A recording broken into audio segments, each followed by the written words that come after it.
Hi, everyone. Welcome back to the Upper Room. We're dedicating the month of May to understanding the glorious gospel. Why? Because as we talked last week, Romans 1:16, the gospel is the power of God that brings salvation to those who believe. Our job is to share the gospel and then let God just do his thing. Just to review, the word gospel means good news. And as we learned last week, it's more than just human beings fell to sin and Jesus died on the cross so that we might be saved. The gospel is bigger than we think, and it's more beautiful than we think. The gospel actually consists of four main parts. You've got good creation, the fall, redemption, and new creation, where God comes and makes all things new. Today we're going to focus on the first part of the gospel. If the gospel is a story, every story must have a beginning. And before there was the fall, there was the Garden of Eden. The world wasn't always this jacked up. Our family had a guest with us at Good Friday and then again on Easter morning, and this person pretty much had zero church background, zero biblical knowledge, nothing to work with. And because I knew that, I viewed what we were doing in our worship services through different eyes. And I realized, man, what we do might seem really weird to people who have no context to work with. On Good Friday, we made a big deal about the cross. We reread the story. It was heavy, but it was also a very beautiful night. And the night ended with Jesus bloodied and battered, crucified, crying out in a loud voice as he gave up his spirit. And then Jesus was laid in a tomb. And then on Easter Sunday, we celebrated the fact that he rose from the grave. Now, we know this, but do you know there's a growing number of people where this story is going untold? They have no context to help them understand Easter weekend. This is what living in a post-Christian world looks like. For my friend who was in church, how weird to have no backstory and to see Jesus dying on a cross. And what was it like for them to maybe not understand why Jesus is on the cross and then watching all of us get very emotional about it? Think of the questions someone would have who'd never been to church before, but they showed up on Easter weekend. Why is Jesus hanging on a cross? What kind of religion has their God in this vulnerable position and suffering? You got to have the backstory, don't you? This is why we're trying to teach you the fourfold gospel, not just the two-part story of the fall to sin and then Jesus' redemption through the cross. Now, this memory might have taken place during COVID. I promise you I'll never forget it. Growing up, easily, my favorite story was The Lord of the Rings. One of my favorite moments as a dad was showing those extended edition movies to my kids. Elijah got to see them first, and then a couple years ago during COVID, I watched them with Bryn and Liam. 12 to 14 hours is how long it takes to watch those 3 extended edition movies. We committed so much time to it, took several weekends, and finally we hit the home stretch.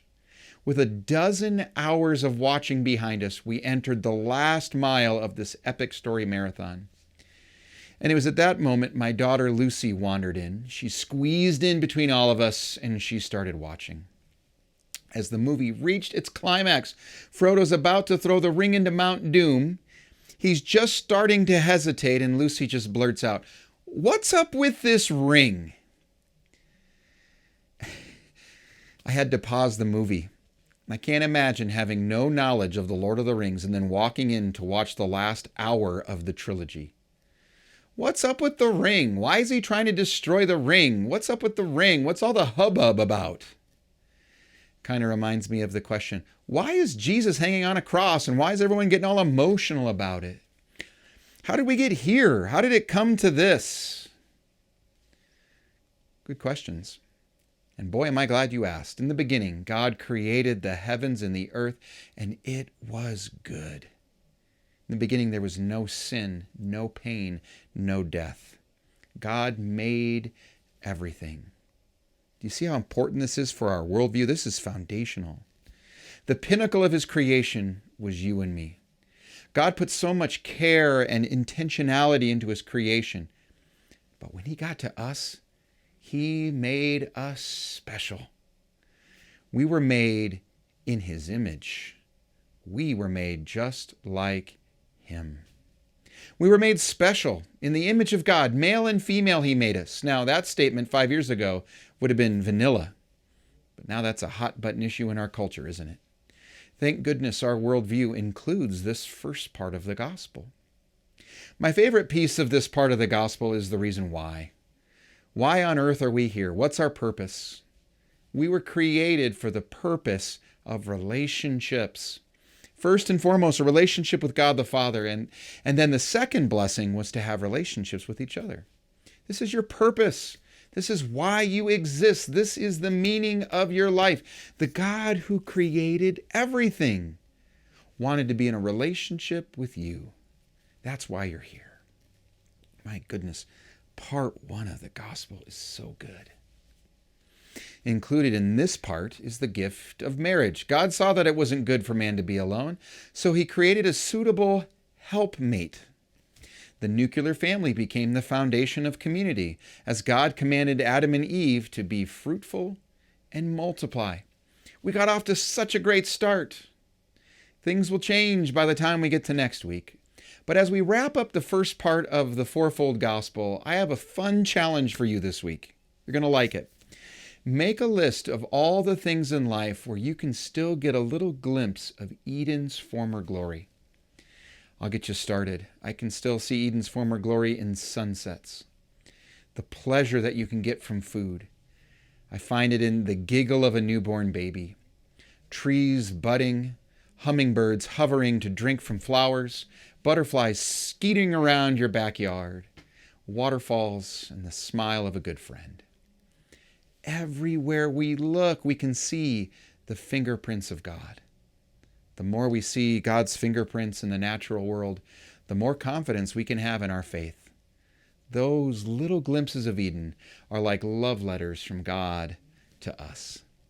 Despite the decimation that came with the fall, we can still get glimpses of Eden's former glory. I think that's why we're tempted sometimes to try to make our life here instead of with God. We can almost sense the heaven that we were meant to experience. Last week we looked at Romans 1:16. How about we look at Romans 1:18 this week? Very powerful verse, foundational, which is why I'm giving it to the upper room. The wrath of God is being revealed from heaven against all the godlessness and wickedness of people who suppress the truth by their wickedness, since what may be known about God is plain to them, because God has made it plain to them. Now listen to this. For since the creation of the world, God's invisible qualities, his eternal power and divine nature have been clearly seen, being understood from what has been made, so that people are without excuse. The creation testifies to God's existence. On the last day when all are judged, no one will be able to stand before God and say, "You never showed yourself to me. You never spoke to me." God's invisible qualities, his eternal power, and his divinity are clearly seen, being understood from what has been made, what he created. So no person can have an excuse that they didn't know that God was real. Pretty amazing. Open your eyes, upper room. All of creation declares his reality, his glory, and his majesty. In the beginning, it was so good. Have a great week.